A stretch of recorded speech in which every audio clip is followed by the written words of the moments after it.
The story begins in a quiet, isolated village nestled between jagged mountains, where the people live in both reverence and fear of the looming shadow of the forbidden place they call the valley where no one returns. The scene opens at dusk, with the fading sun casting long, skeletal fingers of light through the trees as the villagers gather around a crackling fire. The air is thick with the scent of burning wood and the unspoken dread of the tale about to be told. An elder, their face deeply lined with years of wisdom and sorrow, sits at the center of the circle. Their voice is low and gravelly, carrying the weight of generations. They speak of the valley not as a mere place, but as a living curse, a gaping maw in the earth that has swallowed hunters, warriors, and fools alike. No one knows its true origin. Some say it was once a sacred land, defiled by an ancient betrayal. Others whisper that it is a doorway to the realm of the dead, left ajar by some long-forgotten sin. The elder recounts names, brave souls who dared to enter, lured by rumors of lost gold, enchanted artifacts, or simply the reckless pride of conquering the unknown. There was Aldrich the Bold, who swore he would slay whatever beast lurked within. Mirian the Seeker, who believed the valley held the secrets of immortality. And Garin the Desperate, a fugitive who thought no prison could be worse than the one he fled. None were ever seen again. The villagers listen in grim silence, their eyes flickering toward the dark tree line where the path to the valley begins. Children clutch their parents' sleeves, while the adults exchange knowing glances, some skeptical, others filled with superstitious fear. A young traveler, perhaps the next doomed hero, sits at the edge of the group, their face alight with fascination rather than fear. The elder notices this and locks eyes with them, delivering the final warning. The valley does not hate. It does not hunger. It simply keeps. The fire sputters as if in agreement, and the scene ends with an unshakable sense of inevitability. The legend has been told. The warning has been given. Now, the question lingers in the air. Who will be foolish enough to test it? The night after the elder's warning, the village rests uneasily, all except for one. In a dimly lit hut at the edge of the settlement, the young traveler from the fireside gathering sits wide awake, their fingers tracing the edge of a worn map. The parchment is marked with crude, fading ink, sketching the treacherous path into the valley. It had been slipped into their pack by a dying wanderer weeks ago, along with a single whispered plea, "Find what was taken from us." The traveler's name is Kyle, though they seldom use it. A rogue, a mercenary, or perhaps just a fool. The villagers would argue over it come morning. But labels mean nothing now. The elder's words should have been a deterrent, yet they've only sharpened Kale's resolve. There's something in the valley, something beyond the tales of curses and lost souls, something that calls. As the first pale light of dawn bleeds into the sky, Kale straps on their gear, a dagger, a water skin, a coil of rope, all the practical things one brings when marching toward death. The village stirs slowly around them, but before anyone can question their intent, Kale steps onto the overgrown path leading into the valley's embrace. It isn't long before the first challenge appears. A weathered wooden post, carved with symbols now half rotted, stands crooked in the earth. The last warning. Beyond it, the air shifts, thicker, heavier, as if the valley itself exhales against intruders. Kyle hesitates for only a breath before stepping past the boundary. Behind them, unnoticed, a single crow takes flight, its caw slicing through the silence like a funeral dirge. The moment Kale steps past the boundary, the world changes. The air is thicker here, clinging to the skin like damp silk. Sunlight, so bright and clear just beyond the valley's edge, now filters through the canopy in pallid, sickly streaks, as if the trees themselves are leaching the warmth from it. The path, once well-trodden earth, crumbles beneath Kale's boots into fine gray dust that swirls upward with each step, hanging in the air a moment too long before settling again. Silence. Not the quiet of an empty forest, but something deeper, heavier, a vacuum where sound should be. No birds call, no insects hum. Even Kale's own breath seems muffled, as though the valley is pressing in, listening. Then, the remnants of the lost begin to appear. A rusted sword half buried in the dirt, its hilt wrapped in rotted leather that flakes away at a touch. A tattered cloak snagged on a thorn bush, its fibers unnaturally preserved, as if time moves differently here.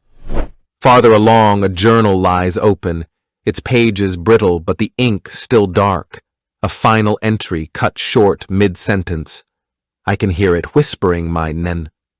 Kyle runs a hand along the bark of a nearby tree and pulls back sharply. The wood is fever-warm, pulsing faintly beneath the fingertips. A slow, uneasy realization settles in. This place is not dead. It is watching, waiting. A breeze sighs through the branches, except there is no wind. The leaves tremble anyway, and for the briefest instant, the shadows between the trees seem to twist into shapes too tall, too thin, before dissolving back into the gloom. Kale's grip tightens on the dagger. Forward is the only direction left. The deeper Kyle ventures into the valley, the more the air distorts, like peering through warped glass. A faint scent drifts past, too sweet and cloying, reminiscent of rotting fruit left too long in the sun. Then, movement. A flicker at the edge of vision, too quick to name. Kale spins, dagger drawn, but there's nothing. Only the trees, their gnarled branches now twisted into unnatural angles, as if frozen mid-reach. Then, a voice, familiar. You shouldn't be here. The blood drains from Kyle's face. That voice belongs to Rin, their sister, dead 5 winters now, lost to a fever no healer could break. Yet there she stands, just ahead, bathed in an eerie glow that doesn't cast shadows. Her hair is still braided the way Kale remembers, her tunic the same faded blue, but her eyes are wrong, too dark, too deep. Turn back, Rin pleads, taking a step closer. It's already got you. Can't you feel it? Kale's breath comes ragged. Logic screams that this isn't real, but the valley doesn't care for logic. It feeds on longing, on guilt. Rin's hand stretches out, and for a heartbeat, Kale wants nothing more than to take it. Then the glint of metal catches their eye. Around Rin's wrist, half hidden by her sleeve, a scar Kyle doesn't recognize, a detail out of place. The illusion wavers. Kyle staggers back and Rin's face twists, mouth stretching too wide, skin splitting like parchment to reveal something hollow and grinning beneath. The thing that is not Rin lunges, but Kale's dagger is already moving, slashing through empty air as the figure dissolves into mist. Silence returns, heavier than before, but the valley isn't done. Somewhere in the distance, a child begins to laugh. The laughter fades, swallowed by the valley's unnatural stillness. Kyle's hands tremble, not from fear, but from something deeper, something the dagger can't protect against. The air itself feels charged, as if the ground beneath their feet is not earth, but the stretched hide of some slumbering beast. Then the whispers begin, not from the trees or the wind, but from inside, voices threading through Kyle's mind like smoke, fragments of languages long dead, half-remembered lullabies, the last choked pleas of those who came before. The valley is not a place. It is a mouth, and it is hungry. Ahead, the path splits. To the left, a grove of pale flowers glowing faintly in the gloom, their petals pulsing like slow-beating hearts. To the right, a sheer drop into darkness where jagged stones jut like broken teeth. Both routes reek of decay, but the whispers grow louder, urging Kyle toward the flowers. Rest, they murmur, just for a moment. But Kyle has survived this long by resisting temptation. They turn instead toward the cliff's edge and freeze. Beneath them, the darkness shifts. Not empty air, but something moving in the abyss.